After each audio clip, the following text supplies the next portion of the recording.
എന്നെ ഞാൻ നിലനിർത്താൻ ശ്രമിക്കുമ്പോൾ എൻ്റെ കർഷകർ നിലനിൽക്കുന്നു, മണ്ണിൽ നല്ല എന്താ പറയുക, മണ്ണിനെ സന്തുലിതമായി കൊണ്ടുപോകാൻ സാധിക്കുന്നു, അവിടുത്തെ ഇക്കോ സിസ്റ്റം നന്നാകുന്നു.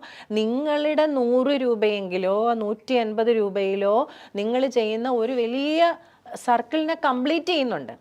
അത് കേൾക്കാൻ ആളില്ലാതായി, അതിനോട് ബാധ്യതയില്ലാത്തവരായി.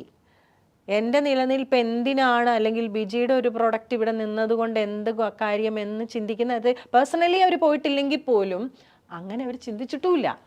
ബിജി നിലനിൽക്കണോ, ബിജിയെപ്പോലെ ഒരാൾ ഞാൻ മാത്രമെന്നല്ല പറയുന്നത്, എന്നെപ്പോലെ ചിന്തിക്കുന്ന, എന്നെപ്പോലെ പ്രവർത്തിക്കുന്ന, ഭക്ഷ്യമേഖലയിൽ ഇതുപോലെ നിൽക്കുന്ന ഒരാൾ വേണ്ടേ?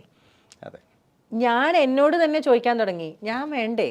എന്നാൽ പിന്നെ ഞാൻ എന്തിനാ ഇതിനകത്ത് ഈ ഉറക്കമില്ലാത്ത രാത്രികളും, സ്ട്രെസ് മാനേജ്മെൻറ്റ്, സിംഗിൾ പേരൻറ്റിങ്, മക്കളുടെ കാര്യങ്ങൾ.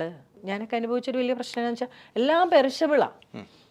നമുക്ക് ഓഫർ, ഞാൻ എൻ്റെ കടയിൽ ഒരിക്കലും ഓഫർ ഇട്ടിട്ടില്ല. ഓഫറിൽ ആരും വാങ്ങണ്ടെന്ന് ഞാൻ തീരുമാനിച്ചിട്ടുണ്ട്. ഞാൻ വെറുതെ കൊടുത്തിട്ടുണ്ട് സാധനങ്ങൾ. ഇപ്പം എൻ്റെ കട പൂട്ടി പാലക്കാട് യൂണിറ്റിൽ കൊണ്ടിട്ട് എൻ്റെ ജോലിക്കാരോടെല്ലാം ഞാൻ വെറുതെ സാധനങ്ങൾ കൊടുക്കുമായിരുന്നു. നിങ്ങൾ എന്താ വേണ്ടതെന്ന് വെച്ചാൽ എടുത്തിട്ട് പോകും. അപ്പോൾ എൻ്റെ അടുത്ത് പറയാം, വേണ്ട ചേച്ചി, നിങ്ങൾ വന്നിട്ട് തന്നാൽ മതി, നിങ്ങൾക്കതിൽ എന്ത് വേണം, നിങ്ങൾക്ക് വേണ്ടത് എനിക്കറിയില്ലല്ലോ, കൊണ്ടുവയ്ക്കോ എന്ന് പറഞ്ഞിട്ടുണ്ട്. അപ്പോൾ അത് വെറുതെ കൊടുക്കുമ്പോൾ കിട്ടുന്ന സംതൃപ്തി ഒന്ന് വേറെയാണ്. ഞാൻ 1 രൂപ ഓഫറിൽ ഒരു സാധനം ഇട്ടിട്ടില്ല.